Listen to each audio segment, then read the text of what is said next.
Hello everyone, welcome back to another video. Today I'll show you why is ClickUp billing error 2026. There can be several common reasons.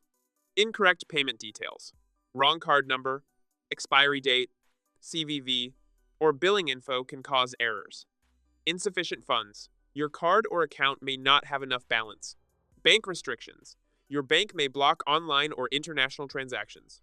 Expired or inactive card, invalid or expired cards are not accepted. Payment gateway issues. Temporary issues with the payment processor can interrupt billing. Subscription or invoice problems. Errors during renewal, plan upgrade, or invoice processing. Security or fraud checks. Unusual activity may be flagged and blocked automatically.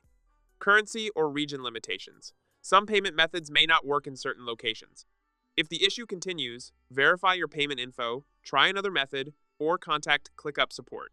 If you found this video helpful, don't forget to like and subscribe. Thanks for watching.